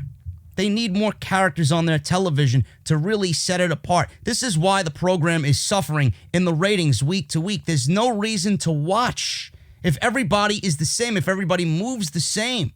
You're watching guys that go in there and do the same thing every single week with no personality or charisma behind it. If you've seen a guy like The Undertaker come out on television, wouldn't you be more apt? Wouldn't you be more excited to watch TV the next week? This is why everybody blew up over Bray Wyatt. Why did Bray Wyatt debut and everybody in the world was talking about the revival and the resurrection of Bray Wyatt as The Fiend? SummerSlam, when The Fiend came out, everybody was talking about it, and it was legitimately the best part of the show, and everybody could not wait to see what the guy did next. Everybody could not wait to see what The Fiend actually looked like before we got to that SummerSlam and his match with Finn Balor. We got Firefly Funhouse skits. It was different. It was character-based. It wasn't really like anything we've seen on WWE television, and they teased and they built and they teased and they built for weeks until we seen a glimpse of The Fiend and his mask and his alter personality, and we got excited. We watched, we looked forward to something, and we seen his debut, and people could not get enough of him to a point where merchandise was selling out. People were already claiming that this guy's got to be the face of the company, give him the WWE Championship, let him run with his creative, let him run with his ideas. And what did WWE do? They took all that and ruined it because they don't want somebody in the company to be bigger or more talked about than the company itself. So would The Undertaker's character work today if debuted? No. For those reasons, just by itself. And why The Undertaker's character won't work? Because creative sucks. Creative sucks. It would not be given a chance. And they'd kill it off just like they do everything else in about 3 weeks. So Rollins, yeah, I get what he's talking about. And it wouldn't work today if debuted based on what he said. But I think a lot of people reading that that title to that news article are going to take it in the way that I talked about it here. Now, I don't know. I don't know if that's how Rollins really feels. You're never going to hear it from Rollins, but that's the way I interpret it. Now, let me know what you guys think about that one down below. But I do get what he's talking about. The fact that he was in that time and that period, and he was able to go through all of this career to a point where, he is at where he is right now, and he's able to shed all of that and show you the human side of him. It makes it okay. I get it. I get where he's talking or where he's coming from when he's discussing that. But if the WWE character of The Undertaker were to debut today, I honestly think it would be a welcome change to the overall feel of the program on Monday and Friday night. Speaking of Seth Rollins, man, he actually shoots on Jim Cornette. Now, how all this started, Jim Cornette spoke about Becky Lynch getting pregnant. People obviously, listen, I don't like Jim Cornette. Fuck Jim Cornette, to be honest with you, but he is one of those guys that is very outspoken. He goes about it in a very different way than a lot of people in the community. He's just different, okay? He's hard on a lot of things. He's very old school. Some people say he's out of touch. But this is what he said about Becky Lynch getting pregnant and having her come out on Monday Night Raw and relinquish the title to Asuka. He says this on his own podcast. You can't always be on the top of the wrestling business in a $1 million a year spot or more, but you can have a baby. What is she? Can she be 30? Lynch is 33, by the way. Well, she's still got many more years before the fucking easy bake oven gets shut off. She can have all these problems like a descended stomach and stretch marks and hemorrhoids and hormones and problems and mood swings and all these other joys of motherhood later on when she isn't making $1 million a year. She's got plenty of time left. What would you do if your wife came home and said, instead of making $1 million next year, I'm basically just going to be a raging bitch for the next 9 months and then give you more shit to worry about around the house? Now, Cornette has implied that WWE won't be paying Lynch her usual salary of $1 million per year while she's on maternity leave. However, several top journalists, including Sean Ross Sapp and Dave Meltzer of Wrestling Observer, have reported that Lynch will continue to be paid her yearly salary. So this obviously makes Jim Cornette look like a fucking idiot. Now, this is not the only time this week that Jim Cornette has said something incredibly controversial. He's always saying something controversial, but he mentioned something about Dana Brooke, and he mentioned something about her appearance. I mean, who gives a shit? I mean, none of these women look aesthetically pleasing anyway. They're all fake. They're all made of fucking plastic. This is a known thing in WWE. Charlotte doesn't look the same from when she looked 5 years ago. That's clearly obvious to everybody. She's made of nothing but fucking plastic.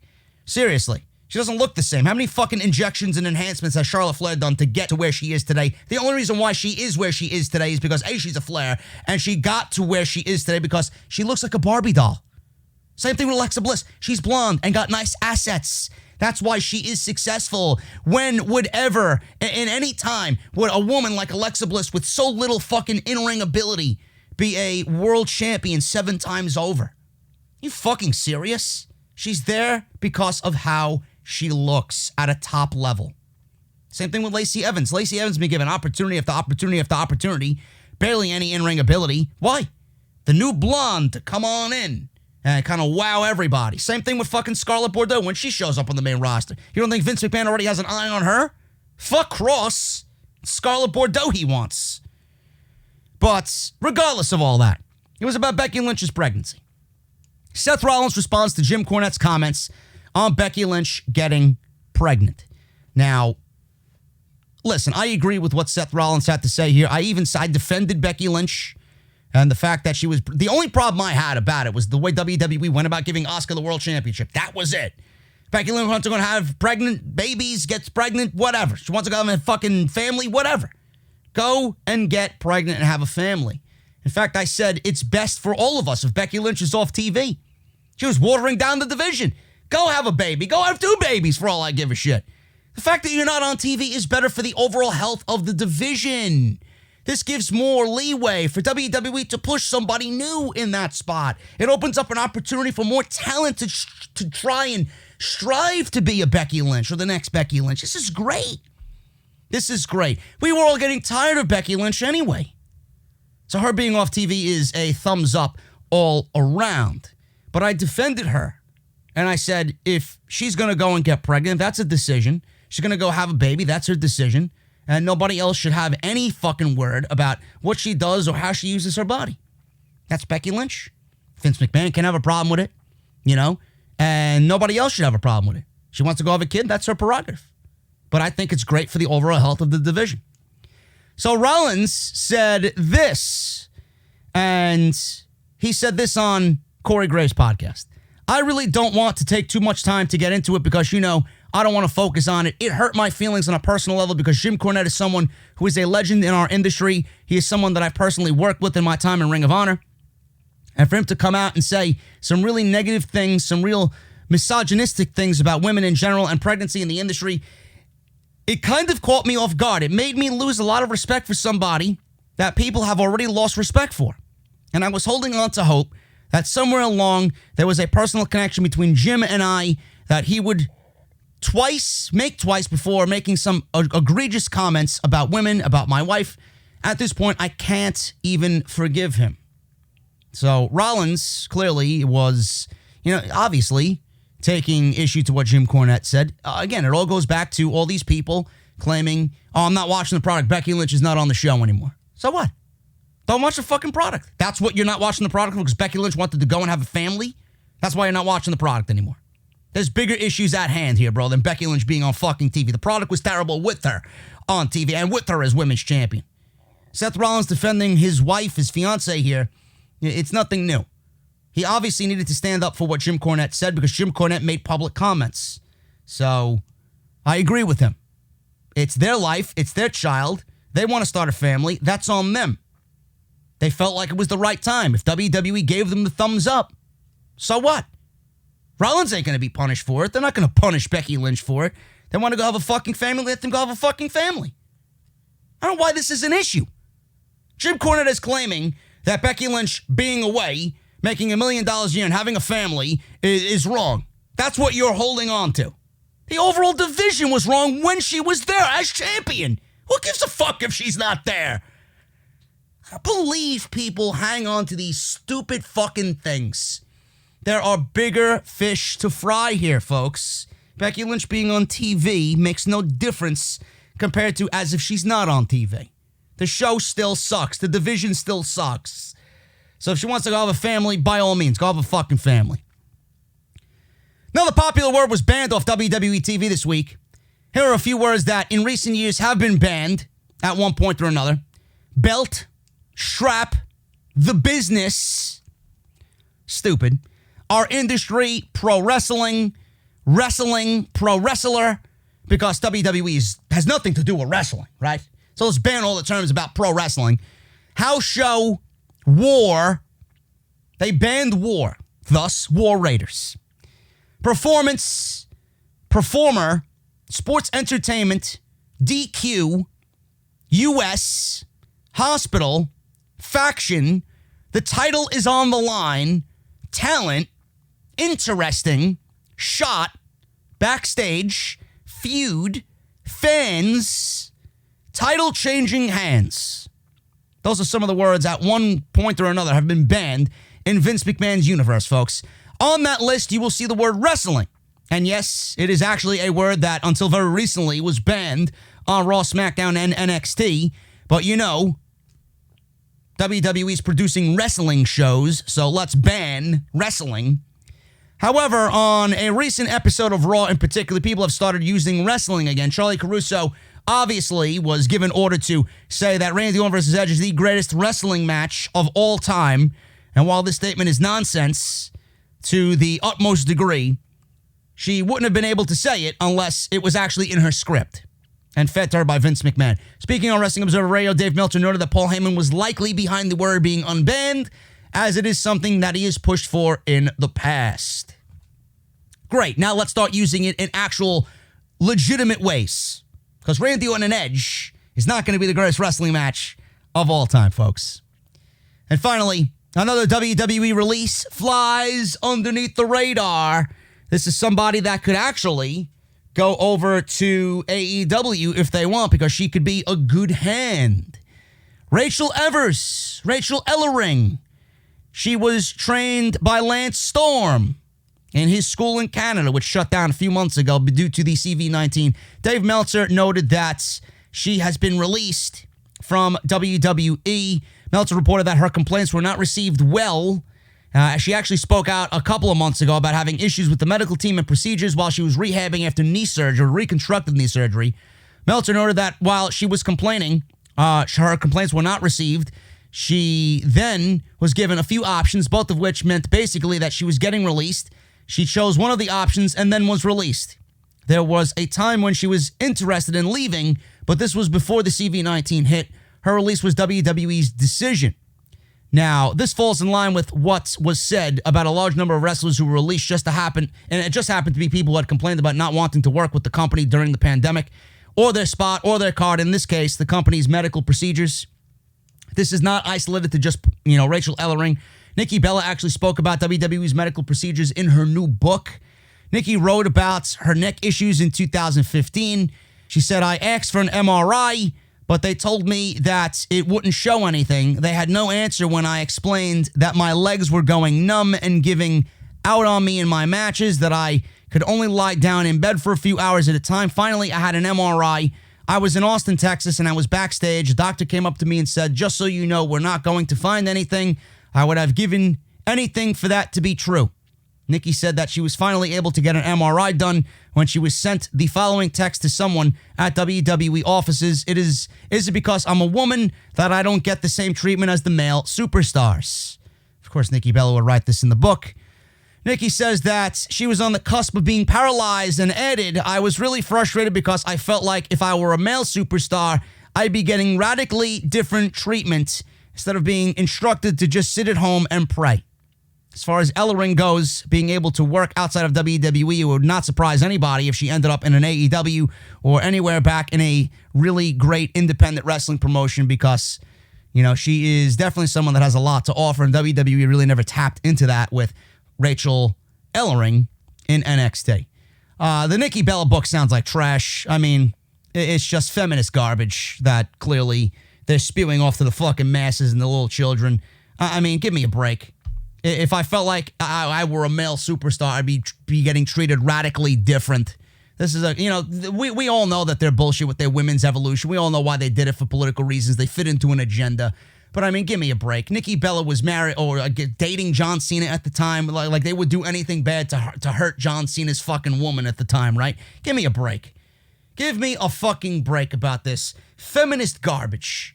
This is what people are going to go out there and buy and willingly read.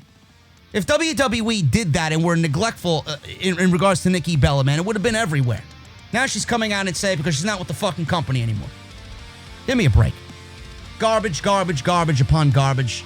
And that's all I got for you guys today on the podcast. I'm getting out of here, man. Hopefully you enjoyed everything that I went over today. If you did, please hit that thumbs up. Follow me on social media at JD from NY206. That's on Twitter and Instagram. Make sure you guys hit that subscribe button down below. Turn on that bell for all notifications. If you guys want to check out all the other content, including my Double or Nothing review from last night, it is live on the channel right now. Go and check it out. And I will be back on Monday with Raw. Brand new week of content. Hopefully you guys have a great Memorial Day tomorrow. Celebrate. Take it easy. Have a cold beverage for me. And I'll see you guys right back here on Monday Night Raw as we talk about the build going into WWE Backtrash 2020. See you guys then.